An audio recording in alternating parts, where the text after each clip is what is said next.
ਭੇਟੀਐ ਮਰ ਜਨਮ ਨ ਰੋਵੈ। ਵੱਡਾ ਹੋਆ ਦੁਨੀਦਾਰ ਗਲ ਸੰਗਲ ਘੱਤ ਚਲਾਇਆ। ਅੱਗੇ ਕਰਨੀ ਕੀਰਤ ਬਾਚੀਐ ਬਹਿ ਲੇਖਾ ਕਰ ਸਮਝਾਏ। ਬੰਦੇ ਸੇ ਜੇ ਪਵੇ ਵਿੱਚ ਬੰਦੀ ਵੇਖਣ ਕੋ ਦੀਦਾਰ। ਪਰ ਭਾਤੇ ਪ੍ਰਭ ਨਾਮ ਜਪ ਗੁਰ ਕੇ ਚਰਨ ਧਿਆਏ। ਨੈਣੀ ਦੇਖੋ ਗੁਰ ਦਰਸ਼ਨਾ ਗੁਰ ਚਰਨੀ ਮੱਥਾ।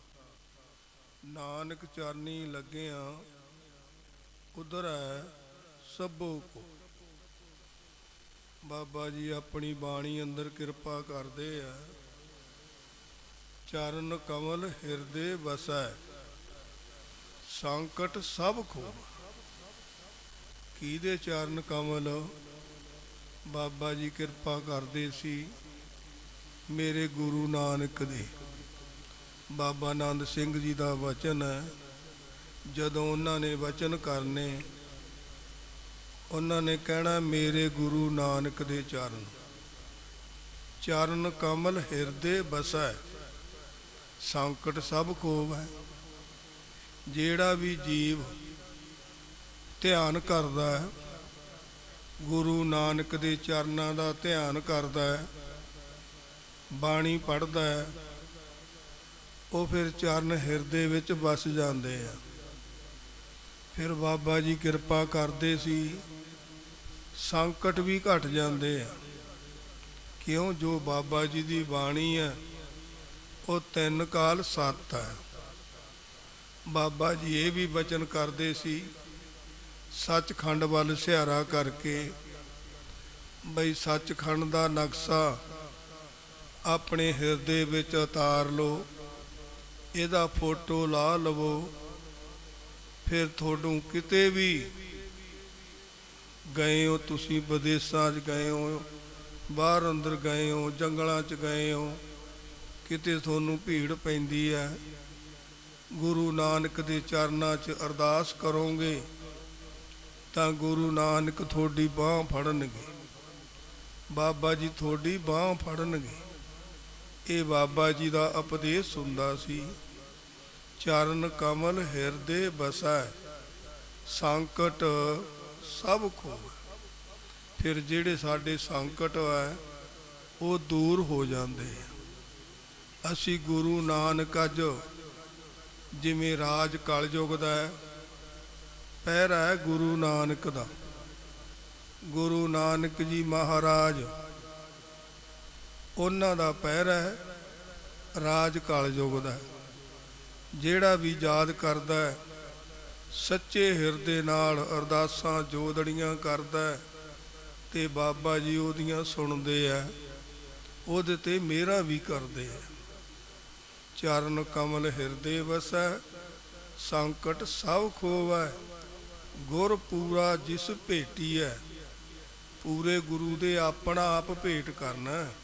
ਸੱਚੇ ਪਾਤਸ਼ਾਹ ਮੈਂ ਵੀ ਤੇਰਾ, ਪੁੱਤਰ ਧੀਆਂ ਵੀ ਤੇਰੇ, ਜਾਇਦਾਦ ਵੀ ਤੇਰੀ, ਸਾਨੂੰ ਤੁਸੀਂ ਆਪਣੇ ਬਣਾ ਲਓ। ਅਸੀਂ ਕਦੇ ਤੁਹਾਡੇ ਚਰਨਾਂ ਤੋਂ ਦੂਰ ਨਾ ਹੋਈਏ। ਜਦੋਂ ਅਸੀਂ ਇਹ ਅਰਦਾਸ ਕਰਦੇ ਹਾਂ ਫਿਰ ਬਾਬਾ ਜੀ ਕਦੇ ਵੀ ਆਪਣੇ ਜਨ ਨੂੰ ਦੂਰ ਨਹੀਂ ਕਰਦੇ। ਫਿਰ ਤਾਂ ਬਾਬਾ ਜੀ ਦਾ ਵਚਨ ਸੀ ਜੈ ਜੈ ਪੇਖੋ ਤਾਏ ਹਜੂਰ ਦੂਰ ਕਥੂ ਨਾ ਜਾਈ। ਰੱਬ ਰਹਾ ਸਰਬੱਤਰ ਮੈਂ ਮਨ ਸਦਾ ਧਿਆਈ। ਈਤ ਊਤ ਨਾ ਵਿਸੜੈ ਸੋ ਸੰਗੀ ਗਣੀਆਂ। ਮਾਲਕ ਵਿਸੜਦਾ ਨਹੀਂ। ਮਾਲਕ ਤਾਂ ਹਰ ਵਕਤ ਨੇੜੇ ਰਹਿੰਦਾ ਪਰ ਸਾਡੀ ਸਰਧਾ ਹੋਣੀ ਚਾਹੀਦੀ ਹੈ, ਭਾਵਨਾ ਹੋਣੀ ਚਾਹੀਦੀ ਹੈ। ਅਸੀਂ ਆਪਣੇ ਮਾਲਕ ਦਾ ਹਰ ਵਕਤ ਆਪਣੇ ਹਿਰਦੇ ਵਿੱਚ ਥਾਂ ਬਣਾ ਕੇ ਰੱਖੀਏ। ਥਾਂ ਬਾਬਾ ਜੀ ਦੀ ਬਾਣੀ ਹੈ। ਵੱਡਾ ਹੋਆ ਦੁਨੀਦਾਰ ਗਲ ਸੰਗਲ ਘੱਤ ਚਲਾਇਆ। ਜਿਹੜੇ ਦੁਨੀਦਾਰ ਲੋਕ ਹੈ ਕਹਿੰਦੇ ਆ ਅਸੀਂ ਦੁਨੀਆ 'ਚ ਮੰਨੇ ਜਾਈਏ, ਅਸੀਂ ਵੱਡੇ ਹੋ ਜਾਈਏ, ਲੋਕਾਂ ਨਾਲ ਠੱਗੀਆਂ ਮਾਰਦੇ ਆ, ਧੋਖੇ ਕਰਦੇ ਆ, ਬੇਈਮਾਨੀਆਂ ਕਰਦੇ ਆ, ਝੂਠ ਬੋਲਦੇ ਆ। ਉਹਨਾਂ ਲਈ ਇਹ ਬਚਨ ਕਿਹਾ ਬਾਬਾ ਜੀ ਨੇ, ਵੱਡਾ ਹੋਆ ਦੁਨੀਦਾਰ, ਗਲ ਸੰਗਲ ਘੱਤ ਚਲਾਇਆ, ਅੱਗੇ ਕਰਨੀ ਕੀਰਤ ਬਾਚੀ ਹੈ, ਬਹਿ ਲੇਖਾ ਕਰ ਸਮਝਾਇਆ। ਫਿਰ ਜਦੋਂ ਉਹ ਲੋਕ ਇਸ ਦੁਨੀਆ ਤੋਂ ਜਾਂਦੇ ਆ, ਪਹਿਲਾਂ ਤਾਂ ਦੁਖੀ ਹੋ ਕੇ ਜਾਂਦੇ ਆ, ਫਿਰ ਉਹਨਾਂ ਦੀ ਧੂ ਘੜੀਸ ਕਰਦੇ ਆ ਜਮਦੂਤ। ਜਦੋਂ ਧਰਮਰਾਜ ਦੇ ਸਾਹਮਣੇ ਲਿਜਾਂਦੇ ਆ, ਫਿਰ ਧਰਮਰਾਜ ਉਹਨਾਂ ਨੂੰ ਕਹਿੰਦਾ ਬਈ ਤੈਨੂੰ ਇਸ ਦੁਨੀਆ ਤੇ ਤੇਰੇ ਪੁੰਨ ਕਰਕੇ ਤੈਨੂੰ ਚੰਗੇ ਥਾਂ ਭੇਜਿਆ ਸੀ, ਤੈਨੂੰ ਰਾਜ ਭਾਗ ਵੀ ਬਖਸ਼ੇ, ਇੱਜ਼ਤ ਵੀ ਬਖਸ਼ੀ, ਪਰ ਤੂੰ ਚੰਗਾ ਕੰਮ ਨਹੀਂ ਕੀਤਾ। ਸਾਰੀ ਜ਼ਿੰਦਗੀ 'ਚ ਮਾੜੇ ਕੰਮ ਹੀ ਕਰਦਾ ਰਿਹਾ, ਝੂਠ ਹੀ ਬੋਲਦਾ ਰਿਹਾ, ਲੋਕਾਂ ਨੂੰ ਗੁੰਮਰਾਹ ਕਰਦਾ ਰਿਹਾ। ਇਸ ਲਈ ਤੇਰੇ ਸਾਰੇ ਕਾਟੇ ਲੱਗੇ ਹੋਏ ਆ। ਫਿਰ ਉਹਦੇ ਮੂਹਰੇ ਕਰ ਦਿੰਦਾ ਰਜਿਸਟਰ, ਬਈ ਸਾਰੇ ਕਾਟੇ ਆ, ਕੋਈ ਵੀ ਜ਼ਿੰਦਗੀ 'ਚ ਤਾਂ ਚੰਗਾ ਕੰਮ ਨਹੀਂ ਕੀਤਾ। ਇਸ ਲਈ ਹੁਣ ਤੂੰ ਨਰਕਾਂ ਦਾ ਅਧਿਕਾਰੀ। ਫਿਰ ਨਰਕਾਂ ਵਿੱਚ ਉਹਨਾਂ ਲੋਕਾਂ ਨੂੰ ਧੱਕ ਦਿੰਦੇ ਆ, ਵੱਡਾ ਹੋਆ ਦੁਨੀਦਾਰ, ਗਲ ਸੰਗਲ ਘੱਤ ਚਲਾਇਆ, ਅੱਗੇ ਕਰਨੀ ਕੀਰਤ ਬਾਚੀ ਹੈ, ਬਹਿ ਲੇਖਾ ਕਰ ਸਮਝਾਇਆ। ਉਹਨੂੰ ਲੇਖਾ ਚੋਖਾ ਸਮਝਾਤਾ। ਜਿਵੇਂ ਇੱਕ ਅਦਾਲਤ ਵਿੱਚ ਫੈਸਲਾ ਹੁੰਦਾ ਤੇ ਧਰਮਰਾਜ ਦੀ ਅਦਾਲਤ ਵਿੱਚ ਵੀ ਉਹ ਬੰਦੇ ਨੂੰ ਜਦੋਂ ਦੁਨੀਆ ਤੋਂ ਜਾਂਦਾ ਨਾ, ਉੱਥੇ ਸਾਹਮਣੇ ਖੜਾ ਕੀਤਾ ਜਾਂਦਾ ਕਿ ਨਾ ਸਾਨੂੰ ਇੱਕ ਬੰਦਾ ਕਹਿਣ ਲੱਗਿਆ, ਅਸੀਂ ਰਾਂਚੀ ਗਏ, ਭਜਨ ਸਿੰਘ ਉਹਦਾ ਨਾਂ ਸੀ, ਕਹਿੰਦਾ ਬਾਬਾ ਜੀ ਜਦੋਂ ਬੰਦੇ ਦਾ ਸੰਸਕਾਰ ਹੀ ਕਰ ਦਿੱਤਾ ਤੇ ਉਹ ਮੂਹਰੇ ਧਰਮਰਾਜ ਦੇ ਕਿਵੇਂ ਖੜ ਗਿਆ ਜਾ ਕੇ। ਸਾਡੇ ਮਹੰਤ ਜੀ ਹੁੰਦੇ ਸੀ ਟਾਹਲਾ ਸਾਹਿਬ ਵਾਲੇ, ਉਹਨਾਂ ਦੀ ਇੱਥੇ ਬੜੀ ਮਹਾਨ ਸੇਵਾ ਸੀ। ਉਹਨਾਂ ਨੇ ਕਥਾ ਕਰਨੀ, ਬਾਬਾ ਜੀ ਉਹਨਾਂ ਤੇ ਬਹੁਤ ਖੁਸ਼ ਹੁੰਦੇ ਸੀ। ਉਹਨਾਂ ਨੇ ਬਚਨ ਦੱਸਣਾ ਇਹਦੇ ਬਾਰੇ, ਬਈ ਜਦੋਂ ਬੰਦਾ ਇਹਦੀ ਆਤਮਾ ਵਿੱਚੋਂ ਨਿਕਲ ਜਾਂਦੀ ਹੈ, ਫਿਰ ਇਹ ਖੋਖਾ ਹੋ ਜਾਂਦਾ ਹੈ, ਫਿਰ ਛੇਤੀ ਇਹਨੂੰ ਕੱਢਦੇ ਆ ਘਰੋਂ, ਬਈ ਇਹਦਾ ਸੰਸਕਾਰ ਕੀਤਾ ਜਾਵੇ। ਤੇ ਫਿਰ ਉਹ ਜਿਹੜੀ ਆਤਮਾ ਗਾਹਾਂ ਅੱਗੇ ਖੋਖੇ ਧਰਮਰਾਜ ਦੇ ਕੋਲੇ ਬਹੁਤ ਹੈ, ਉਹਦੇ ਵਿੱਚ ਪ੍ਰਵੇਸ਼ ਹੋ ਜਾਂਦੀ ਹੈ, ਜਿਹਦਾ ਉਹਨਾਂ ਨੇ ਮੂਹਰੇ ਆਪਦੇ ਸਾਰਾ ਹਿਸਾਬ ਕਿਤਾਬ ਕਰਨਾ ਹੁੰਦਾ ਹੈ। ਫਿਰ ਉਹੋ ਜਿਹਾ ਹਿਸਾਬ ਕਿਤਾਬ ਕਰਦੇ ਆ। ਜੇ ਉਹਨੇ ਮਾੜੇ ਕਰਮ ਕੀਤੇ ਹੁੰਦੇ ਆ, ਉਹਨੂੰ ਘਲਾੜੀਆਂ ਵਿੱਚ ਵੀ ਪਿੰਜਦੇ ਆ, ਉਹਨੂੰ ਚੀਕਾਂ ਵੀ ਪੈਂਦੀਆਂ, ਕੁੱਟਮਾਰ ਵੀ ਹੁੰਦੀ ਹੈ, ਤੇ ਨਰਕਾਂ ਵਿੱਚ ਵੀ ਸਿੱਟਦੇ ਆ। ਇਹ ਸਾਡੇ ਮਹੰਤ ਜੀ ਦੱਸਦੇ ਹੁੰਦੇ ਸੀ, ਵੱਡਾ ਹੋਆ ਦੁਨੀਦਾਰ, ਗਲ ਸੰਗਲ ਘੱਤ ਚਲਾਇਆ। ਮੋਟੇ ਮੋਟੇ ਗਲਾਂ ਵਿੱਚ ਉਹਨਾਂ ਦੇ ਫਿਰ ਸੰਗਲ ਪਾ ਕੇ ਲਿਜਾਂਦੇ ਸੀ, ਜਿਵੇਂ ਬਹੁਤ ਹੀ ਜ਼ੁਲਮ ਕਰਨ ਵਾਲੇ ਦੇ ਲਿਜਾਂਦੇ ਆ। ਤੇ ਐਂ ਉਸ ਬੰਦੇ ਨਾਲ ਉਹਦੀ ਦੁਰਦਸ਼ਾ ਹੁੰਦੀ ਹੈ। ਧਰਮਰਾਜ ਫਿਰ ਉਹਨਾਂ ਨੂੰ ਕਹਿੰਦਾ ਹੈ ਵੀ ਤੁਹਾਨੂੰ ਚੰਗੇ ਕੰਮ ਕਰਨ ਵਾਸਤੇ ਦੁਨੀਆ ਤੇ ਭੇਜਿਆ ਸੀ, ਤੇ ਤੁਸੀਂ ਭਾਈ ਕੋਈ ਨਾਮ ਨਹੀਂ ਜਪਿਆ, ਕੋਈ ਪੁੰਨ ਦਾਨ ਨਹੀਂ ਕੀਤਾ, ਕੋਈ ਸੇਵਾ ਨਹੀਂ ਕੀਤੀ, ਕੋਈ ਮਹਾਂਪੁਰਸ਼ਾਂ ਦੀ ਸੰਗਤ ਨਹੀਂ ਕੀਤੀ, ਚੰਗੇ ਥਾਂ ਆਪਣੀ ਜ਼ਿੰਦਗੀ ਦਾ ਟਾਈਮ ਨਹੀਂ ਕੱਢਿਆ, ਸਾਰੀ ਉਮਰ ਚੁਗਲੀ ਨਿੰਦਿਆ ਵਿੱਚ ਲੰਘਾ ਦਿੱਤੀ, ਮਾੜੇ ਕੰਮਾਂ ਵਿੱਚ ਲੰਘਾ ਦਿੱਤੀ, ਨਸ਼ਿਆਂ ਵਿੱਚ ਲੰਘਾ ਦਿੱਤੀ, ਝੂਠ ਬੋਲ ਕੇ ਲੰਘਾ ਦਿੱਤੀ। ਇਸ ਲਈ ਭਾਈ ਤੁਹਾਨੂੰ ਇਹ ਸਜ਼ਾ ਮਿਲੀ ਹੈ। ਬੰਦੇ ਸੇ ਜੇ ਪਵੇ ਵਿੱਚ ਬੰਦੀ, ਅਸੀਂ ਕਿਹੜੀ ਬੰਦੀ ਵਿੱਚ ਪੈਣਾ? ਖੰਡੇ ਬਾਟੇ ਦਾ ਅੰਮ੍ਰਿਤ ਛਕਣਾ। ਗੁਰੂ ਕਾ ਜਿਹੜਾ ਹੁਕਮ ਹੈ ਉਹਨੂੰ ਬੰਦੀ ਕਿਹਾ। ਬੰਦੇ ਸੇ ਜੇ ਪਵੇ ਵਿੱਚ ਬੰਦੀ, ਵੇਖਣ ਕੋ ਦੀਦਾਰ, ਜੇ ਆਪਣੇ ਮਾਲਕ ਦੇ ਦੀਦਾਰ ਚਾਹੁੰਦੇ ਆ ਤਾਂ ਅਸੀਂ ਖੰਡੇ ਵਾਟੇ ਦਾ ਅੰਮ੍ਰਿਤ ਛਕੀਏ, ਮਹਾਂਪੁਰਸ਼ਾਂ ਦੀ ਸੰਗਤ ਕਰੀਏ, ਉਤੋਂ ਚੰਗਾ ਉਪਦੇਸ਼ ਲੈ ਕੇ ਆਪਣੇ ਹਿਰਦੇ ਵਿੱਚ ਥਾਂ ਦੇਈਏ। ਬੰਦੇ ਸੇ ਜੇ ਪਵੇ ਵਿੱਚ ਬੰਦੀ, ਵੇਖਣ ਕੋ ਦੀਦਾਰ। ਜੇ ਆਪਣੇ ਮਾਲਕ ਦੇ ਦੀਦਾਰ ਚਾਹੁੰਦੇ ਆ ਤਾਂ ਫਿਰ ਹੁਕਮ ਵਿੱਚ ਆਈਏ, ਅੰਮ੍ਰਿਤ ਛਕੀਏ। ਪ੍ਰਭਾਤੇ ਪ੍ਰਭ ਨਾਮ ਜਪ। ਪ੍ਰਭਾਤ ਵੇਲੇ ਅੰਮ੍ਰਿਤ ਵੇਲੇ ਉੱਠ ਕੇ ਫਿਰ ਅੰਮ੍ਰਿਤ ਛਕ ਕੇ ਨਾਮ ਜਪਣਾ, 5 ਬਾਣੀਆਂ ਦਾ ਪਾਠ ਕਰਨਾ। ਜਾਂ ਬਾਬਾ ਜੀ ਕਹਿੰਦੇ ਸੀ ਕਈ ਬੰਦੇ ਉਹਨਾਂ ਤੋਂ ਪਾਠ ਨਹੀਂ ਵੀ ਹੁੰਦਾ ਜਾਂ ਉਹ ਨਹੀਂ ਕਰਨ ਜਾਣਦੇ, ਉਹ ਕੋਈ ਗੁਰੂ ਘਰ ਵਿੱਚ ਜਾ ਕੇ ਸੇਵਾ ਕਰਨ, ਝਾੜੂ ਫੇਰਨ, ਛਿੜਕਾ ਕਰਨ, ਕੋਈ ਬਰਤਨ ਮਾਂਜਣ, ਜੋ ਵੀ ਸੇਵਾ ਮਿਲਦੀ ਹੈ ਉਹਨਾਂ ਚਿਰ ਸੇਵਾ ਕਰਨ ਜਾਂ ਪਾਠ ਸੁਣ ਲੈਣ, ਗੁਰੂ ਨਾਨਕ ਦੇ ਚਰਨਾਂ ਦਾ ਧਿਆਨ ਕਰਨ। ਇਸ ਲਈ ਬਾਬਾ ਜੀ ਨੇ ਬਾਣੀ ਵਿੱਚ ਕਿਰਪਾ ਕੀਤੀ ਹੈ। ਉਹ ਟਾਈਮ ਹੈ ਜਿਹੜਾ 2-2.5 ਘੰਟੇ ਰੱਬ ਵਾਲੇ ਪਾਸੇ ਲਾਉਣੇ ਆ। ਬੰਦੇ ਸੇ ਜੇ ਪਵੇ ਵਿੱਚ ਬੰਦੀ, ਵੇਖਣ ਕੋ ਦੀਦਾਰ। ਪ੍ਰਭਾਤੇ ਪ੍ਰਭ ਨਾਮ ਜਪ। ਗੁਰ ਕੇ ਚਰਨ ਤੇ ਆਏ ਨੈਣੀ, ਇਹਨਾਂ ਨੈਣਾ ਦੇ ਨਾਲ ਨੈਣੀ ਦੇਖੋ ਗੁਰ ਦਰਸ਼ਨਾ, ਗੁਰ ਚਰਨੀ ਮੱਥਾ।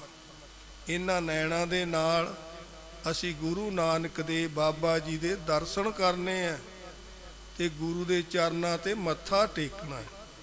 ਕਿਵੇਂ ਟੇਕਣਾ? ਕਈ ਕਹਿ ਦਿੰਦੇ ਆ ਜੀ ਗੁਰੂ ਨਾਨਕ ਦੇ ਚਰਨ ਕਿੱਥੋਂ ਲਿਆਈਏ, ਕਿਵੇਂ ਮੱਥਾ ਟੇਕੀਏ? ਨਹੀਂ, ਧਿਆਨ ਹੈ ਜਿਹੜਾ ਉਹ ਗੁਰੂ ਨਾਨਕ ਦੇ ਚਰਨਾਂ ਦਾ ਕਰਨਾ। ਜਿੱਥੇ ਵੀ ਖੜੇ ਹਾਂ ਅਸੀਂ ਉੱਥੇ ਹੀ ਮੱਥਾ ਟੇਕੀਏ, ਧਿਆਨ ਦੁਆਰਾ, ਸਰਦਾ ਦੁਆਰਾ ਇਉਂ ਮੱਥਾ ਟੇਕਣਾ। ਬਾਬਾ ਜੀ ਨੇ ਬਾਣੀ ਵਿੱਚ ਸਾਨੂੰ ਇਹ ਸਾਰੀ ਸਮੱਤ ਬਖਸ਼ੀ। ਇਸ ਲਈ ਗੁਰਮੁਖ ਪਿਆਰਿਓ, ਬਾਬਾ ਜੀ ਦੇ ਦਰ ਤੇ ਸਾਨੂੰ ਸਾਰੀਆਂ ਦਾਤਾਂ ਮਿਲਦੀਆਂ। ਕਿਵੇਂ ਮਿਲਦੀਆਂ? ਸਰਦਾ ਨਾਲ, ਭਾਵਨਾ ਨਾਲ। ਕਈ ਇੱਥੇ ਇਉਂ ਵੀ ਹੁੰਦਾ, ਕਈ ਜੀ ਇਹੋ ਜਿਹੇ ਵੀ ਆ ਜਾਂਦੇ ਆ, ਉਹ ਬੰਦੇ ਨੂੰ ਠੋਕਰ ਵੀ ਮਾਰਦੇ ਆ। ਕੋਈ ਬੁਰਾ ਭਲਾ ਵਚਨ ਕਹਿ ਦੇਣਾ, ਉਹਦੇ ਮਨ ਨੂੰ ਚੋਟ ਲੱਗ ਜਾਣੀ। ਨਹੀਂ, ਬਾਬਾ ਜੀ ਕਹਿੰਦੇ ਸੀ ਕਿਸੇ ਨੂੰ ਬੁਰਾ ਨਹੀਂ ਕਹਿਣਾ। ਹਮ ਨਹੀਂ ਚੰਗੇ ਬੁਰਾ ਨਾ ਦੀਸੈ ਕੋਏ। ਕਿਸੇ ਨੂੰ ਬੁਰਾ ਵੀ ਨਹੀਂ ਕਹਿਣਾ। ਜੇ ਸੁਧਾਰਨਾ ਤਾਂ ਆਪਣੇ ਆਪ ਨੂੰ ਸੁਧਾਰਨਾ, ਆਪਣੇ ਅੰਦਰ ਝਾਤੀ ਮਾਰਨੀ ਹੈ ਵੀ ਮੈਂ ਕੀ ਚੀਜ਼ ਹਾਂ, ਫਿਰ ਕਿਸੇ ਨੂੰ ਦੂਸਰੇ ਨਾਲ ਗੱਲ ਕਰੀਏ। ਤੇ ਇਸ ਤਰ੍ਹਾਂ ਬਾਬਾ ਜੀ ਸਾਨੂੰ ਉਪਦੇਸ਼ ਦਿੰਦੇ ਸੀ। ਬਾਬਾ ਆਨੰਦ ਸਿੰਘ ਜੀ ਮਹਾਰਾਜ, ਜਿਨ੍ਹਾਂ ਦਾ ਬਰਸੀ ਦਾ ਦਿਹਾੜਾ ਆ ਰਿਹਾ, ਕਿੰਨਾ ਸੰਗਤਾਂ ਇਕੱਠੀਆਂ ਹੁੰਦੀਆਂ। ਪਿਛਲੇ ਸਾਲ ਤਾਂ ਕੁਛ ਘੱਟ ਸੀ, ਕਿਉਂ ਲੋਕਡਾਊਨ ਲੱਗਿਆ ਸੀ ਤੇ ਆ ਕਰੋਨਾ ਕਰਾਨੇ ਦੇ ਚੱਕਰਾਂ ਦੇ ਵਿੱਚ। ਤੇ ਐਕਤੀ ਥੋੜਾ ਜਿਹੀ ਖੁੱਲ੍ਹ ਹੋਈ ਹੈ, ਬੜੀਆਂ ਸੰਗਤਾਂ ਆਉਣਗੀਆਂ, ਬੜੀਆਂ ਦੂਰੋਂ ਨੇੜੋਂ ਹੁਣ ਤੋਂ ਹੀ ਪੁੱਛੀ ਜਾ ਰਹੇ ਹੈ। ਸਾਰੇ 2-4 ਦਿਨ ਰਹਿ ਗਏ ਹੈ। ਤੇ ਇਸ ਤਰ੍ਹਾਂ ਬਾਬਾ ਜੀ ਨੇ ਕਿਰਪਾ ਕੀਤੀ ਹੈ। ਪਾਠੀ ਸਿੰਘ ਵੀ ਬਹੁਤ ਹੋਣਗੇ, ਸੇਵਾਦਾਰ ਵੀ, ਸੰਗੀ ਵੀ ਆਪਦੀਆਂ ਡਿਊਟੀਆਂ ਤੇ ਤਤਪਰ ਹੋਏ ਵੇ ਹੈ। ਤੇ ਇਹ ਕਿੱਡੀ ਵੱਡੀ ਕਿਰਪਾ ਹੈ। ਲੱਖਾਂ ਦੁਨੀਆ ਆਉਂਦੀ ਹੈ, ਲੱਖਾਂ, ਕਈ ਲੱਖਾਂ, 1 ਲੱਖ ਨਹੀਂ, ਕਈ ਲੱਖਾਂ ਆਉਂਦੀ ਹੈ ਦੁਨੀਆ। ਤੇ ਕੋਈ ਕਿਸੇ ਨੂੰ ਪ੍ਰਸਾਦਾ ਪਕਾਉਣ ਦਾ ਫਿਕਰ ਨਹੀਂ, ਕਿਸੇ ਨੂੰ ਕੋਈ ਚੀਜ਼ ਮੰਗਾਉਣ ਦਾ ਫਿਕਰ ਨਹੀਂ। ਜਿਵੇਂ ਬਾਬਾ ਟੱਲ ਪੱਕੀਆਂ ਪਕਾਈਆਂ ਕੱਲ, ਪਹਿਲਾਂ ਹੀ ਸੰਗੀ ਸਾਥੀ ਪਿੰਡਾਂ ਵਾਲੇ ਪਿੰਡਾਂ ਵਿੱਚ ਵਿਚਾਰਾਂ ਬਣਾਈ ਜਾਂਦੇ ਆ, ਇਕੱਠ ਕਰੀ ਜਾਂਦੇ ਆ, ਸਾਰੀਆਂ ਤਿਆਰੀਆਂ ਕਰੀ ਜਾਂਦੇ ਆ। ਪਾਸੀ ਲੰਗਰ ਲਾਉਣ ਵਾਲੇ ਤਿਆਰੀਆਂ ਕਰੀ ਜਾਂਦੇ ਆ। ਜਿਨ੍ਹਾਂ ਨੇ ਪਾਠੀ ਸਿੰਘਾਂ ਵਾਸਤੇ ਵਧੀਆ ਪਦਾਰਥ ਬਣਾ ਕੇ ਲਿਆਉਣੇ ਆ, ਉਹ ਵੀ ਆਪਦੀਆਂ ਤਿਆਰੀਆਂ ਕਰੀ ਜਾਂਦੇ ਆ। ਤੇ ਜਦੋਂ ਪਾਠੀ ਸਿੰਘ 5 ਦਿਨ ਆਪਦਾ ਘਰ-ਬਾਰ ਛੱਡ ਕੇ ਇੱਥੇ ਆ ਕੇ ਸੇਵਾ ਕਰਦੇ ਆ, ਫਿਰ ਉਹਨਾਂ ਦੀ ਭਾਈ ਇੱਥੇ ਸੇਵਾ ਹੁੰਦੀ ਹੈ। ਸਤਿਕਾਰ ਨਾਲ ਉਹਨਾਂ ਵਾਸਤੇ ਸੋਹਣੀਆਂ ਸੋਹਣੀਆਂ ਜਗ੍ਹਾ ਬਣੀਆਂ, ਸੋਹਣੇ ਹਾਲ ਬਣੇ ਵੇ ਆ, ਵਿੱਚ ਉਹਨਾਂ ਦੇ ਏਸੀ ਲੱਗੇ ਵੇ ਆ, ਕੂਲਰ ਲੱਗੇ ਵੇ ਆ, ਉਹਨਾਂ ਵਾਸਤੇ ਵਧੀਆ ਵਧੀਆ ਗੱਦੇ ਰੱਖੇ ਹੋਏ ਆ। ਕਿਉਂ? ਇਹ ਕਿਰਪਾ ਕਿਹਦੀ ਹੈ? ਇਹ ਬਾਬਾ ਜੀ ਦੀ ਕਿਰਪਾ ਹੈ। ਬਾਬਾ ਜੀ ਉਹੇ ਜੀ ਅਕਲ ਬਖਸ਼ਦੇ ਹੈ, ਉਹੇ ਜੀ ਕਿਰਪਾ ਕਰਦੇ ਹੈ। ਫਿਰ ਅੱਗੇ ਉਸ ਤਰ੍ਹਾਂ ਭਾਈ ਕੋਈ ਸਮਾਂ ਇਹੋ ਜਿਹਾ ਵੀ ਸੀ ਤੇ ਪਾਠੀ ਸਿੰਘ ਤੰਬੂਆਂ ਵਿੱਚ ਰਹਿੰਦੇ ਸੀ, ਤੇ ਬਾਬਾ ਜੀ ਨੇ ਫਿਰ ਪਾਠੀਆਂ ਨੂੰ ਉੱਥੇ ਭਜਾਉਣਾ ਵੀ। ਤੇ ਇਸ ਤਰ੍ਹਾਂ ਕਿਹੜਾ ਆਪਣੇ ਦਾਨ ਸਿਓ ਹੋਣੀ ਦੱਸਣ ਸਾਨੂੰ, ਤੇ ਕਹਿੰਦੇ ਬਾਬਾ ਈਸਰ ਸਿੰਘ ਜੀ ਮਹਾਰਾਜ ਆਪਣੇ ਇੱਧਰ ਪਾਠੀ ਸਿੰਘਾਂ ਵਾਲਾ ਜਿਹੜਾ ਬਾਗਲਾ ਸੀ, ਉਦੋਂ ਬਰਾਂਡੇ ਨਹੀਂ ਸੀ ਬਣੇ ਉਹਨਾਂ ਸਮਿਆਂ 'ਚ, ਤੇ ਬਾਬਾ ਜੀ ਤੰਬੂਆਂ ਵਿੱਚ ਪਾਠੀ ਸਿੰਘ ਰਹਿੰਦੇ ਸੀ। ਤੇ ਜਦੋਂ ਪਾਠੀ ਸਿੰਘਾਂ ਨੂੰ ਦੁੱਧ ਘਿਓ ਘੂ ਚੰਗੀ ਤਰ੍ਹਾਂ ਪਾ ਪਾ ਕੇ ਖਵਾਉਣਾ, ਫਿਰ ਬਾਬਾ ਜੀ ਨੇ ਖੜ ਜਾਣਾ ਗੇੜੇ ਦਾ ਭਜਾਉਣਾ ਪਾਠੀਆਂ ਨੂੰ, ਤੇ ਪਾਠੀ ਭੱਜਦੇ ਸੀ। ਬਾਬਾ ਜੀ ਨੇ ਖੜਿਆਂ ਖੜਿਆਂ ਕਹਿਤਾ ਇੱਕ ਦੋ ਨੂੰ ਭੱਜੋ, ਉਹ ਤੁਸੀਂ ਵੀ ਭੱਜੋ, ਨਹੀਂ ਬਲਦ ਬਣੋਗੇ ਨਾ ਭੱਜੇ ਤਾਂ। ਜਦੋਂ ਇਹ ਬਚਨ ਕਿਹਾ ਤਾਂ ਦਾਰ ਸਿਓ ਕਹਿੰਦਾ ਬਾਬਾ ਜੀ ਭਾਵੇਂ ਬਲਦ ਹੀ ਬਣਾ ਦਿਓ ਪਰ ਨੱਥ ਆਪਦੇ ਹੱਥ ਹੋਵੇ। ਜਦੋਂ ਇਹ ਬਚਨ ਕੀਤਾ ਬਾਬਾ ਜੀ ਕਹਿੰਦੇ ਲੈ ਅਸੀਂ ਗੁਰੂ ਕੇ ਪਾਠੀਆਂ ਨੂੰ ਆਪਦਿਆਂ ਨੂੰ ਐ ਬਲਦ ਥੋੜੋ ਬਣ ਦੇ ਦਿਆਂਗੇ। ਦੇਖੋ ਉੱਥੇ ਬਚਨ ਲੱਦ ਗਏ। ਇਹ ਹੁੰਦਾ ਇੱਕ ਜੁਗਤੀ ਮੁਕਤੀ। ਉਹਨਾਂ ਨੂੰ ਇਹ ਜਿਹਾ ਬਚਨ ਬਹੁਤ ਵਧੀਆ ਢੰਗ ਸੀ ਕਰਨ ਦਾ, ਤੇ ਉਹਦੇ ਬਾਬਾ ਜੀ ਨੇ ਪਲਟਵਾਰ ਕੀਤਾ, ਲੈ ਅਸੀਂ ਆਪਦਿਆਂ ਨੂੰ ਥੋੜੋ ਐ ਬਲਦ ਬਣ ਦੇ ਦਿਆਂਗੇ। ਬਲਦ ਉਹ ਬਣਨਗੇ ਜਿਹੜੇ ਵਿਹਲੜ ਲੋਕ ਹੈ, ਇੱਥੇ ਰੋਟੀਆਂ ਭੰਨ ਕੇ ਪੈ ਜਾਂਦੇ ਆ, ਕੰਮਕਾਰ ਕੋਈ ਨਹੀਂ ਕਰਦੇ, ਕੋਈ ਸੇਵਾ ਨਹੀਂ ਕਰਦੇ। ਇਹ ਹਿੱਸੇ 'ਚ ਉਹਨਾਂ ਦੇ ਆਉਂਦੀ ਇਹੋ ਜਿਹੀ ਚੀਜ਼। ਪਰ ਬਾਬਾ ਜੀ ਕਹਿੰਦੇ ਸੀ ਜਿਹੜਾ ਬੰਦਾ ਵੀ ਇੱਥੇ ਰਹੇ ਨਾਨਕਸਰ ਦੇ ਵਿੱਚ, ਇੱਕ ਤਾਂ ਉਹ ਅੰਮ੍ਰਿਤ ਵੇਲੇ ਲਾਜ਼ਮੀ ਉੱਠੇ, ਦੀਵਾਨ ਵਿੱਚ ਜ਼ਰੂਰ ਜਾਵੇ, ਮੱਥਾ ਜ਼ਰੂਰ ਟੇਕੇ ਦੀਵਾਨ ਵਿੱਚ ਜਾ ਕੇ, ਕੀਰਤਨ ਵਿੱਚ ਜਾਵੇ, ਹਾਜ਼ਰੀ ਦੇਵੇ ਕੀਰਤਨ ਵਿੱਚ, ਤੇ ਜਾਂ ਝਾੜੂ ਮਾਰੇ, ਛਿੜਕਾ ਕਰੇ, ਕੋਈ ਸੇਵਾ ਕਰੇ, ਪਹਿਰੇ ਦੀ ਡਿਊਟੀ ਕਰੇ, ਜੋ ਵੀ ਗੁਰੂ ਘਰ ਵਿੱਚੋਂ ਡਿਊਟੀ ਮਿਲੇ ਉਹ ਡਿਊਟੀ ਕਰੇ। ਜਿਹੜਾ ਬੰਦਾ ਡਿਊਟੀ ਦਾ ਪਾਬੰਦ ਹੈ, ਹੁਕਮ ਦਾ ਪਾਬੰਦ ਹੈ, ਬਾਬਾ ਜੀ ਕਹਿੰਦੇ ਸੀ ਉਹਨਾਂ ਤੇ ਪ੍ਰਸੰਨਤਾ ਹੁੰਦੀ ਹੈ। ਜਿਵੇਂ ਇੱਕ ਘਰ ਵਿੱਚ ਨੌਕਰ ਹੁੰਦਾ, ਉਹ ਨੌਕਰ ਜੇ 16 ਆਨੇ ਦੇ 16.25 ਆਨੇ ਕੰਮ ਕਰਦਾ, ਉਸ ਤੇ ਮਾਲਕ ਦੀ ਬੜੀ ਖੁਸ਼ੀ ਹੁੰਦੀ ਹੈ। ਮਾਲਕ ਇੰਨਾ ਧਿਆਨ ਰੱਖਦਾ ਹੈ, ਜੇ ਕੋਈ ਘਰ ਵਿੱਚ ਪਦਾਰਥ ਵੀ ਬਣਦਾ, ਹਾਂ ਬਈ ਉਹ ਆਪਣੇ ਕੰਮ ਵਾਲੇ ਵਾਸਤੇ ਜ਼ਰੂਰ ਰੱਖੋ, ਉਹ ਵਿਚਾਰਾ ਇੰਨਾ ਕੰਮ ਕਰਦਾ ਹੈ, ਇੰਨਾ ਧਿਆਨ ਮਾਲਕ ਰੱਖਦਾ। ਤੇ ਜੇ ਅਸੀਂ ਸਾਡੇ ਮਾਲਕ ਹੈ ਬਾਬਾ ਜੀ, ਤੇ ਜੇ ਅਸੀਂ ਸੇਵਾ ਕਰਾਂਗੇ ਵੱਧ ਚੜ ਕੇ, ਜਿਵੇਂ ਸਾਡੇ ਰਾਗੀ ਸਿੰਘ ਹੈ, ਉਹ ਕੀਰਤਨ ਦੀਆਂ ਡਿਊਟੀਆਂ ਕਰਦੇ ਆ, ਕੋਈ ਸਵੇਰ ਦੀ ਕਰਦਾ, ਕੋਈ ਸ਼ਾਮ ਦੀ ਕਰਦਾ, ਕੋਈ ਸੁਖਮਨੀ ਸਾਹਿਬ ਦਾ ਪਾਠ ਕਰਦਾ, ਕੋਈ ਹੁਕਮਨਾਮੇ ਦੀ ਡਿਊਟੀ ਕਰਦਾ, ਜਿੰਨੀਆਂ ਵੀ ਡਿਊਟੀਆਂ ਕਰਦੇ ਆ, ਕੋਈ ਲੰਗਰਾਂ ਦੀ ਕਰਦੇ ਆ, ਥਾਲਾਂ ਦੀ ਕਰਦੇ ਆ, ਤੇ ਕਿੰਨੀਆਂ ਸੇਵਾਵਾਂ ਇੱਥੇ। ਤੇ ਜਿਹੜੇ ਵੀ ਸੇਵਾ ਕਰਦੇ ਆ, ਬਾਬਾ ਜੀ ਕਹਿੰਦੇ ਸੀ ਭਾਈ ਉਹਨਾਂ ਤੇ ਗੁਰੂ ਦੀ ਪ੍ਰਸੰਨਤਾ ਹੁੰਦੀ ਹੈ। ਇਉਂ ਬਾਬਾ ਜੀ ਨੇ ਕਿਰਪਾ ਕਰਨੀ ਕਿ ਨਾ ਇੱਥੇ ਇੱਕ ਬੰਦਾ ਦਰਸ਼ਨੀ ਡਿਊਟੀ ਤੇ, ਧੰਨ ਧੰਨ ਬਾਬਾ ਨਰਾਇਣ ਸਿੰਘ ਜੀ ਮਹਾਰਾਜ ਉੱਥੇ ਬੈਠੇ, ਤੇ ਉਹਨੇ ਇੱਕ ਬੇਹੰਗਮ ਬੰਦੇ ਨੂੰ ਥੋੜਾ ਜਿਹਾ ਬੁਰਾ ਬੋਲਤਾ। ਬਾਬਾ ਜੀ ਨੇ ਸੱਦ ਲਿਆ ਉਹ ਬੰਦੇ ਨੂੰ ਕੋਲੇ, ਉਹ ਬੰਦਾ ਹਜੇ ਵੀ ਹੈਗਾ, ਸੱਦ ਲਿਆ। ਬਾਬਾ ਜੀ ਕਹਿੰਦੇ ਓਏ ਤੈਨੂੰ ਸ਼ਰਮ ਨਹੀਂ ਆਉਂਦੀ, ਕਿਹਨੂੰ ਬੋਲਦਾ ਤੂੰ? ਨਹੀਂ ਜੀ ਮੈਂ ਤਾਂ ਬਾਬਾ ਜੀ। ਬਾਬਾ ਜੀ ਕਹਿੰਦੇ ਨਾ, ਜਿਹੜੇ ਘਰ-ਬਾਰ ਛੱਡ ਕੇ ਸਾਡੇ ਕੋਲ ਰਹਿੰਦੇ ਆ, ਤੂੰ ਤਾਂ ਉਹਨਾਂ ਦੇ ਪੈਰ ਵਰਗਾ ਵੀ ਨਹੀਂ, ਉਹ ਸਾਡੇ ਕੋਲ ਰਹਿੰਦੇ ਆ, ਸਾਡੇ ਹੁਕਮ ਵਿੱਚ ਰਹਿੰਦੇ ਆ, ਤੇ ਤੈਨੂੰ ਇਹੋ ਜਿਹੀਆਂ ਗੱਲਾਂ ਬੋਲਣ ਦੀ ਕੀ ਲੋੜ ਹੈ? ਕਿਉਂ ਬੋਲਦਾ ਤੂੰ? ਕਾਹਦੇ ਵਾਸਤੇ? ਫਿਰ ਉਹਨੇ ਮਾਫੀ ਮੰਗੀ, ਕਹਿੰਦਾ ਬਾਬਾ ਜੀ ਮੇਰੇ ਤੋਂ ਭੁੱਲ ਹੋ ਗਈ, ਅੱਜ ਤੋਂ ਮੁੜ ਕੇ ਮੈਂ ਨਹੀਂ ਬੋਲਦਾ। ਬਾਬਾ ਜੀ ਕਹਿੰਦੇ ਜਿਵੇਂ ਮਾਂ ਪਿਓ ਨੂੰ ਉਹਨਾਂ ਦੇ ਬੱਚਿਆਂ ਨੂੰ ਕੋਈ ਕੁਛ ਕਹਿ ਦੇਵੇ ਨਾ, ਦੁੱਖ ਲੱਗਦਾ, ਜੇ ਸਾਡੇ ਵੀ ਇੱਥੇ ਰਹਿਣ ਵਾਲੇ ਬਾਬਾ ਜੀ ਦੇ ਘਰ ਦੇ ਬਿਹੰਗਮ ਉਹਨਾਂ ਨੂੰ ਕੋਈ ਬੁਰਾ ਲਫ਼ਜ਼ ਕਹਿੰਦਾ, ਸਾਨੂੰ ਵੀ ਦੁੱਖ ਲੱਗਦਾ। ਤੇ ਐਂ ਬਾਬਾ ਜੀ ਨੇ ਬਚਨ ਕੀਤੇ, ਬਾਬਾ ਨਾਰਾਇਣ ਸਿੰਘ ਜੀ ਮਹਾਰਾਜ ਨੇ। ਤੇ ਇਸ ਤਰ੍ਹਾਂ ਭਾਈ ਐਵੇਂ ਬਾਬਾ ਈਸਰ ਸਿੰਘ ਜੀ ਮਹਾਰਾਜ ਪਿਆਰ ਕਰਦੇ ਸੀ। ਤੇ ਹੋਰ ਐਵੇਂ ਥੋੜ੍ਹਾ ਕੋਈ ਘਰ-ਬਾਰ ਛੱਡ ਕੇ ਇੱਥੇ ਰਹਿ ਸਕਦਾ, ਊਂ ਨਹੀਂ ਕਿਸੇ ਤੋਂ ਰਿਹਾ ਜਾਂਦਾ।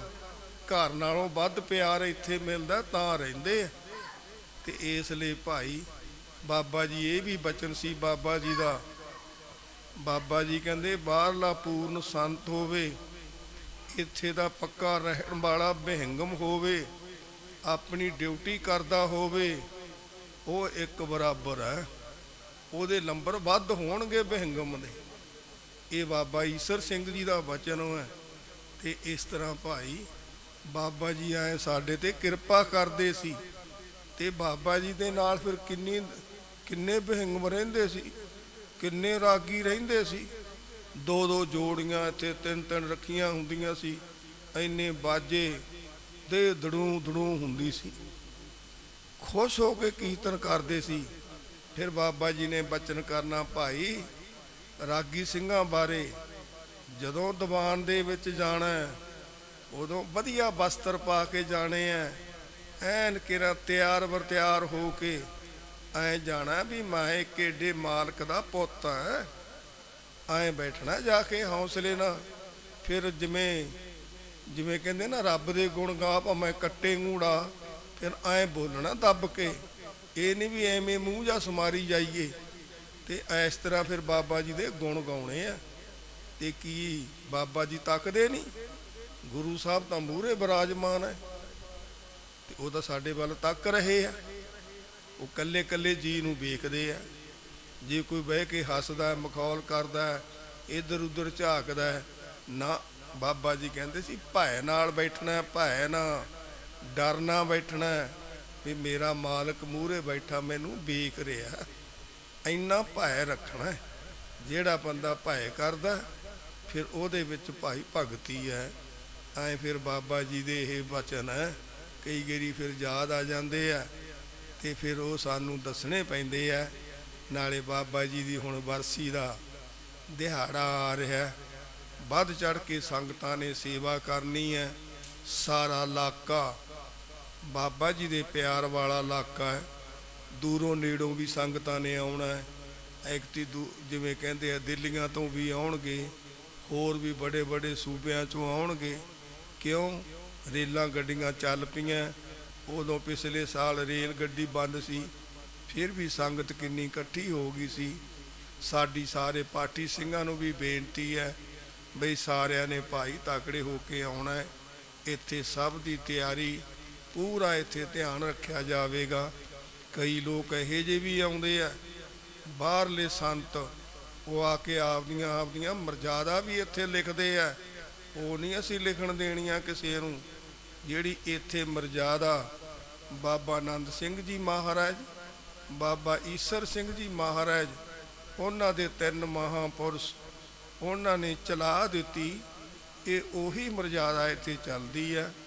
ਉਹਨੂੰ ਕੋਈ ਟਸ ਤੋਂ ਮਸ ਨਹੀਂ ਕਰਨਾ, ਉਸ ਤਰੀਕੇ ਨਾਲ ਅਸੀਂ ਚੱਲਣਾ। ਤੇ ਇਸ ਤਰ੍ਹਾਂ ਭਾਈ ਸਾਰਿਆਂ ਨੇ ਵੱਧ ਚੜ੍ਹ ਕੇ ਸੇਵਾ ਕਰਨੀ ਹੈ। ਇਹ ਤਾਂ ਭਾਗਾਂ ਵਾਲਿਆਂ ਨੂੰ ਸੇਵਾ ਮਿਲਦੀ ਹੈ। ਬਾਬਾ ਜੀ ਕਹਿੰਦੇ ਸੀ ਪ੍ਰਭ ਮਿਲਣੇ ਕੀ ਇਹ ਨਿਸ਼ਾਨੀ, ਮਨ ਇੱਕੋ ਸੱਚਾ ਹੁਕਮ ਪਛਾਨੀ। ਹੁਕਮ ਦੀ ਪਛਾਣ ਕਰਨੀ ਆ। ਸਾਨੂੰ ਕੀ ਹੁਕਮ ਹੈ? ਮਨ ਕੀ ਇਸ ਪਜਾਵਣ ਹਾਰਾ, ਸਦਾ ਸਦਾ ਜਾਈ ਬਲਿਹਾਰਾ। ਸਦਾ ਸਦਾ ਤੂੰ ਐ ਸੁਖਦਾਈ, ਲਿਵ ਲਿਵ ਲਾਗਾ ਤੇਰੀ ਪਾਈ। ਹੇ ਸੱਚੇ ਪਾਤਸ਼ਾਹ, ਤੁਸੀਂ ਸਾਰਿਆਂ ਦੇ ਸੁਖਦਾਈ ਹੋ। ਅਸੀਂ ਲਿਵ ਲਿਵ ਤੁਹਾਡੇ ਚਰਨੀ ਲੱਗਣਾ, ਪਾਈ ਲੱਗਣਾ।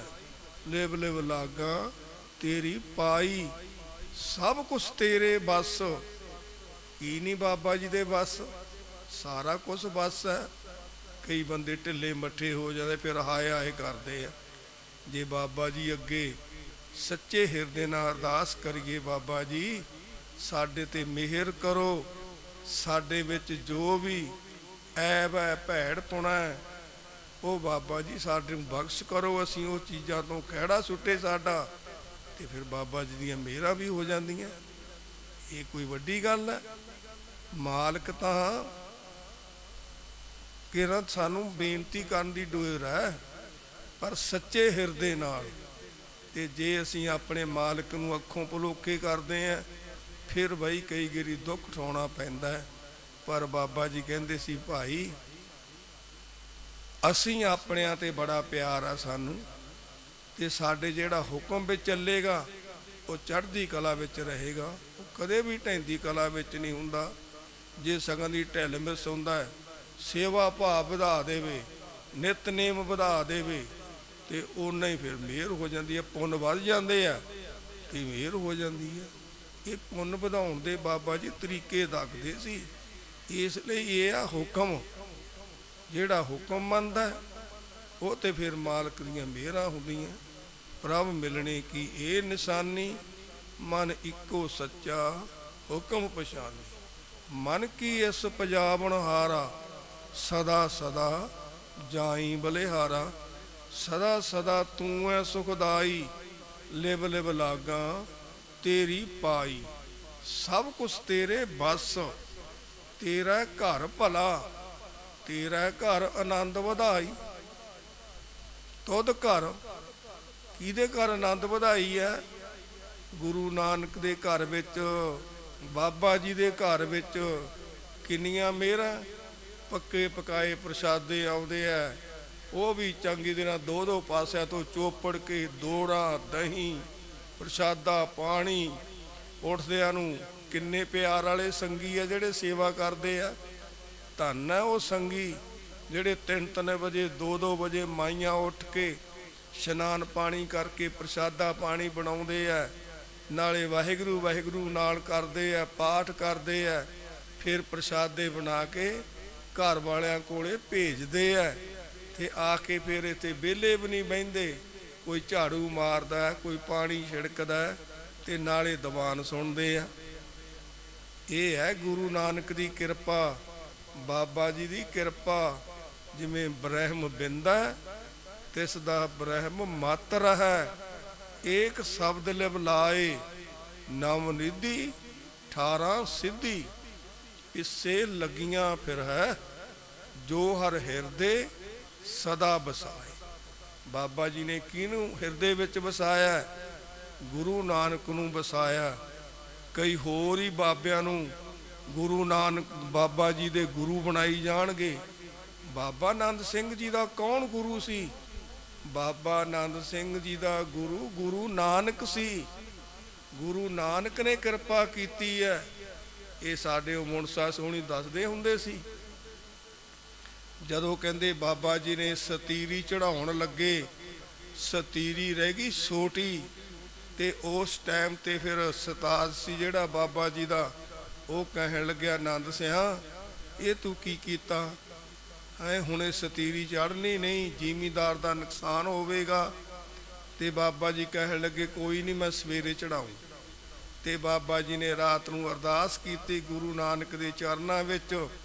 ਅਗਲੇ ਦਿਨ ਉਹਦੇ ਆਉਣ ਤੋਂ ਪਹਿਲਾਂ ਹੀ ਸਤੀਰੀ ਚੜਾਤੀ ਬੰਦੇ ਇਕੱਠੇ ਕਰਕੇ। ਸਤੀਰੀ ਉਹੀ ਸਤੀਰੀ ਵੱਡੀ ਹੋ ਗਈ, ਚੜ੍ਹ ਵੀ ਗਈ। ਬਾਬਾ ਜੀ ਨੇ ਉੱਥੇ ਤੇਸੀ ਕਰੰਡੀ ਸੁੱਟ ਦਿੱਤੀ। ਤੇ ਬਾਬਾ ਜੀ ਕਹਿਣ ਲੱਗੇ, ਹੁਣ ਇਹ ਚਾਕਰੀ ਨਹੀਂ ਕਰਨੀ, ਹੁਣ ਆਪਦੇ ਮਾਲਕ ਦੀ ਚਾਕਰੀ ਕਰਨੀ ਹੈ। ਤੇ ਬਾਬਾ ਜੀ ਨੇ ਫਿਰ ਗੁਰੂ ਗ੍ਰੰਥ ਸਾਹਿਬ ਦੀ ਅੱਗੇ ਅਰਦਾਸਾਂ ਜੋਦੜੀਆਂ, ਭਗਤੀ ਕਰਨੀ ਸ਼ੁਰੂ ਕੀਤੀ। ਤੇ ਫਿਰ ਗੁਰੂ ਨਾਨਕ ਨੇ ਦਰਸ਼ਨ ਵੀ ਦੇ ਦਿੱਤੇ ਤੇ ਕਿਰਪਾ ਵੀ ਕਰ ਦਿੱਤੀ। ਇਸ ਲਈ ਬਾਬਾ ਜੀ ਦੇ ਗੁਰੂ ਸੀ ਗੁਰੂ ਨਾਨਕ ਜੀ, ਗੁਰੂ ਨਾਨਕ ਦੇਵ ਜੀ ਮਹਾਰਾਜ। ਉਹ ਸੀ ਬਾਬਾ ਆਨੰਦ ਸਿੰਘ ਜੀ ਦੇ ਗੁਰੂ। ਕਈ ਝੂਠੇ ਲੋਕ ਹੋਰ ਹੀ ਮਹਾਂਪੁਰਸ਼ਾਂ ਦੇ ਨਾਂ ਲਈ ਜਾਂਦੇ ਆ। ਬਾਬਾ ਜੀ ਦਾ ਪਿਆਰ ਬੜੇ ਮਹਾਂਪੁਰਸ਼ਾਂ ਨਾਲ ਸੀ। ਕਿਉਂ? ਬਾਬਾ ਜੀ ਨੂੰ ਹਰ ਇੱਕ ਦਰਗਾਹੀ ਮਹਾਂਪੁਰਸ਼ ਸਮਝਦੇ ਸੀ। ਬਾਬਾ ਜੀ ਦਾ ਇੰਨਾ ਸੋਹਣਾ ਜਲਾਲ, ਮੱਥਾ, ਚਿਹਰਾ, ਤੇ ਇੰਨੇ ਨਾਮ ਦੇ ਰਸੀਏ ਜੋ ਬਚਨ ਕਹਿ ਦਿੰਦੇ ਸੀ ਪੂਰਾ ਹੋ ਜਾਂਦਾ ਸੀ। ਇਹ ਸੀ ਬਾਬਾ ਆਨੰਦ ਸਿੰਘ ਜੀ ਮਹਾਰਾਜ ਦੀ ਕਿਰਪਾ। ਉਹਨਾਂ ਮਹਾਪੁਰਸ਼ਾਂ ਤੇ ਬਾਣੀ ਘਟਦੀ ਹੈ। ਬ੍ਰਹਮ ਬਿੰਦਾ ਹੈ, ਤਿਸ ਦਾ ਬ੍ਰਹਮ ਮਾਤਰ ਹੈ। ਏਕ ਸ਼ਬਦ ਰਲਾਏ। ਬ੍ਰਹਮ ਕਿਹਨੂੰ ਕਿਹਾ? ਬ੍ਰਹਮ ਕਿਹਾ ਗੁਰਬਾਣੀ ਨੂੰ। ਬਿੰਦਣਾ ਜਿਹਨੇ ਆਪਣੇ ਮਾਲਕ ਨੂੰ ਹਿਰਦੇ ਵਿੱਚ ਵਸਾਇਆ, ਬਾਣੀ ਨੂੰ। ਉਹ ਕਿਹਨੇ ਵਸਾਇਆ ਸੀ? ਬਾਬਾ ਆਨੰਦ ਸਿੰਘ ਜੀ ਮਹਾਰਾਜ ਨੇ। ਬ੍ਰਹਮ ਬਿੰਦਾ ਤਿਸ ਦਾ ਬ੍ਰਹਮ ਮਾਤਰ ਹੈ। ਏਕ ਸ਼ਬਦ ਲਿਵ ਲਾਏ, ਨਵ ਨਿਧੀ 18 ਸਿੱਧੀ। ਪਿੱਛੇ ਲੱਗੀਆਂ ਫਿਰ ਹੈ। ਇਹ ਰਿੱਧੀਆਂ ਸਿੱਧੀਆਂ ਕਿਵੇਂ ਪਿੱਛੇ ਲੱਗਦੀਆਂ? ਜਦੋਂ ਮਾਲਕ ਦੇ ਚਰਨ ਹਿਰਦੇ ਵਿੱਚ ਵਸਦੇ ਹੈ, ਮਾਲਕ ਦੀ ਕਿਰਪਾ ਹੁੰਦੀ ਹੈ, ਫਿਰ ਕਿਸੇ ਚੀਜ਼ ਦਾ ਘਾਟਾ ਨਹੀਂ ਰਹਿੰਦਾ। ਦੇਖ ਲਓ ਲੋਕਾਂ ਨੂੰ ਇਹ ਨਿੰਦਿਆ ਨਹੀਂ, ਇੱਕ ਵਿਚਾਰ ਹੈ। ਆਮ ਗੁਰਦੁਆਰਿਆਂ 'ਚ ਪਕਾਉਣ ਦਾ ਫਿਕਰ ਵਾ, ਉਹ ਵੀ ਗੁਰੂ ਘਰ ਹੀ ਹੈ। ਪਰ ਬਾਬਾ ਜੀ ਨੇ ਐਸੀ ਕਿਰਪਾ ਕੀਤੀ ਹੈ, ਐਸੀ ਭਗਤੀ ਕੀਤੀ ਹੈ, ਇੱਥੇ ਵਰਤਾਉਣ ਦਾ ਫਿਕਰ ਹੁੰਦਾ। ਇੰਨਾ ਲੰਗਰ ਬਾਹਰੋਂ ਆਉਂਦਾ, ਇੰਨੀਆਂ ਸੰਗਤਾਂ ਪ੍ਰਸਾਦਾ ਪਾਣੀ ਲਿਆਉਂਦੀਆਂ, ਕੋਈ ਅੰਤ ਨਹੀਂ। ਬਾਹਰ ਕੱਢਣਾ ਪੈਂਦਾ ਪ੍ਰਸਾਦਾ ਪਾਣੀ। ਇੰਨਾ ਸੰਗਤਾਂ ਦਾ ਪਿਆਰ, 37 ਤਰ੍ਹਾਂ ਦੇ ਪਦਾਰਥ, ਪਤਾ ਹੀ ਨਹੀਂ ਕਿੰਨੇ ਆਉਂਦੇ ਆ। ਇਹ ਕਿਹਦੀ ਕਿਰਪਾ ਹੈ? ਇਹ ਬਾਬਾ ਜੀ ਦੀ, ਮਹਾਪੁਰਸ਼ਾਂ ਦੀ ਕਿਰਪਾ ਹੈ। ਉਹਨਾਂ ਦੀ ਭਗਤੀ, ਉਹਨਾਂ ਦੀ ਕਿਰਪਾ, ਇਹ ਉਹਦੇ ਨਾਲ ਆਉਂਦਾ ਹੈ। ਬ੍ਰਹਮ ਬਿੰਦਾ ਤਿਸ ਦਾ ਬ੍ਰਹਮ ਮਾਤਰ ਹੈ। ਏਕ ਸ਼ਬਦ ਲਿਵ ਲਾਏ, ਨਵ ਨਿਧੀ 18 ਸਿੱਧੀ। ਪਿੱਛੇ ਲੱਗੀਆਂ ਫਿਰ ਹੈ, ਜੋ ਹਰ ਹਿਰਦੇ ਸਦਾ ਵਸਾਏ। ਬਿਨ ਸਤਿਗੁਰ ਨਾਉ ਨਾ ਪਾਈਐ, ਬੂਝੋ ਕਰ ਵਿਚਾਰ। ਨਾਨਕ ਪੂਰੇ ਭਾਗ, ਸਤਿਗੁਰ ਮਿਲੈ ਸੁਖ ਪਾਏ ਜੁਗ ਚਾਰ। ਕਿਆ ਗੱਭਰੂ ਕਿਆ ਬਿਰਧ ਹੈ, ਮਨਮੁਖ ਤ੍ਰਿਸ਼ਨਾ ਭੁੱਖ ਨਾ ਜਾਏ। ਬਾਬਾ ਜੀ ਕਹਿੰਦੇ ਭਾਵੇਂ ਗੱਭਰੂ ਹੋਵੇ ਤੇ ਭਾਵੇਂ ਬਿਰਧ ਹੋਵੇ, ਜਿਹੜੇ ਮਨਮੁਖ ਲੋਕ ਹੈ ਉਹਨਾਂ ਦੀ ਜਿਹੜੀ ਆਸਾ ਤ੍ਰਿਸ਼ਨਾ ਨਾ, ਉਹ ਬਣੀ ਰਹਿੰਦੀ ਆ, ਬੁਝਦੀ ਨਹੀਂ। ਬੁਝਦੀ ਕਿਵੇਂ ਹੈ? ਜੇ ਅਸੀਂ ਆਪਣੇ ਮਾਲਕ ਦਾ ਅੰਕਸ ਆਪਣੇ ਸਿਰ ਤੇ ਰੱਖੀਏ, ਭੈ ਰੱਖੀਏ, ਡਰ ਰੱਖੀਏ। ਬਾਬਾ ਜੀ ਇਹ ਵੀ ਵਚਨ ਕਰਦੇ ਆ, ਜਿਵੇਂ ਹਸਤੀ ਸਿਰ ਜਿਉ ਅੰਕਸ ਹੈ, ਐਰਨ ਜਿਉ ਸਿਰ ਦੇ। ਮਨ ਤਨ ਅੱਗੇ ਰੱਖ ਕੇ ਉਭੀ ਸੇਵ ਕਰੇ। ਇਉਂ ਗੁਰਮੁਖ ਆਪ ਨਮਾਰੀਐ, ਸਭ ਰਾਜ ਸ੍ਰਿਸ਼ਟ ਕਰ ਲੇ।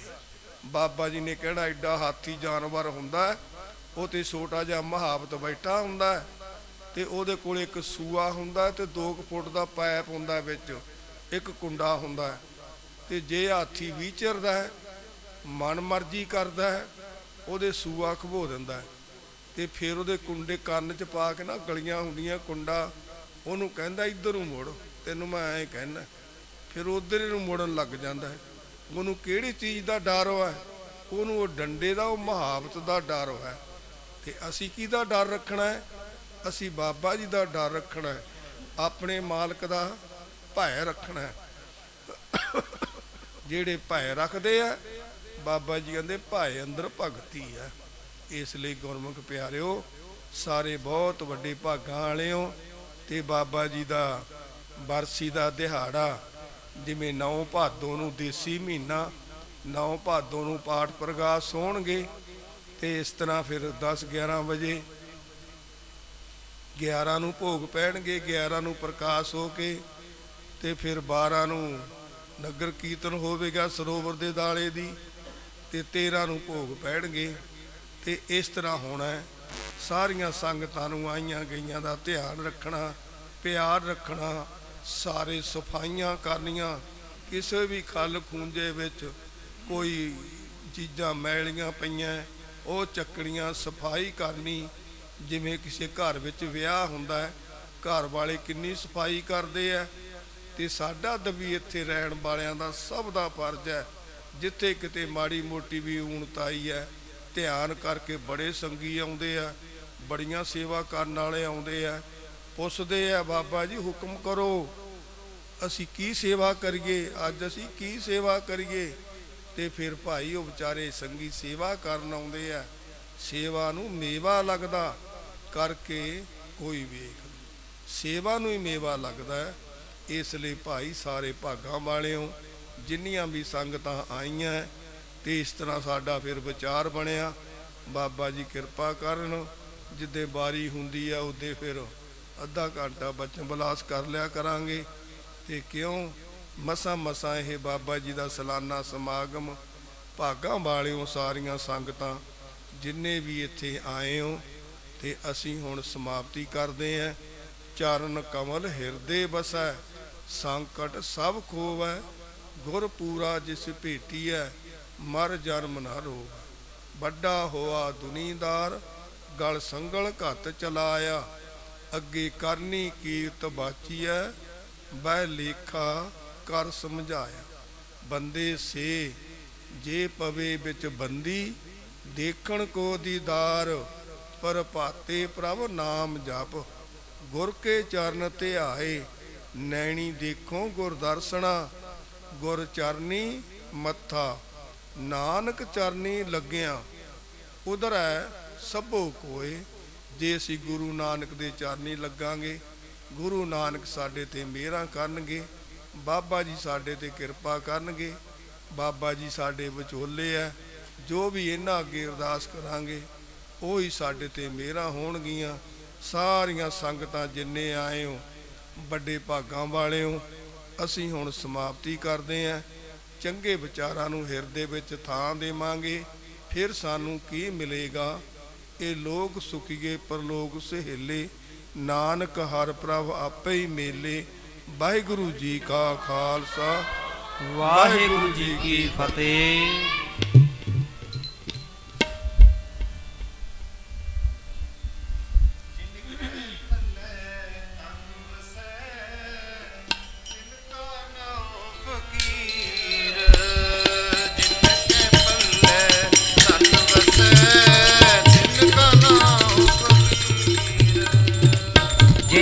ਪੱਲੇ ਧਨ ਵਸੈ, ਤਿਨ ਕਾ ਨਾਉ ਫਕੀਰ। ਜਿਨ ਕੈ ਪੱਲੇ ਧਨ ਵਸੈ, ਤਿਨ ਕਾ ਨਾਉ ਫਕੀਰ। ਜਿਨ ਕੈ ਪੱਲੇ ਧਨ ਵਸੈ, ਤਿਨ ਕਾ ਨਾਉ ਫਕੀਰ। ਜਿਨ ਕੈ ਪੱਲੇ ਧਨ ਵਸੈ, ਤਿਨ ਕਾ ਨਾਉ ਫਕੀਰ।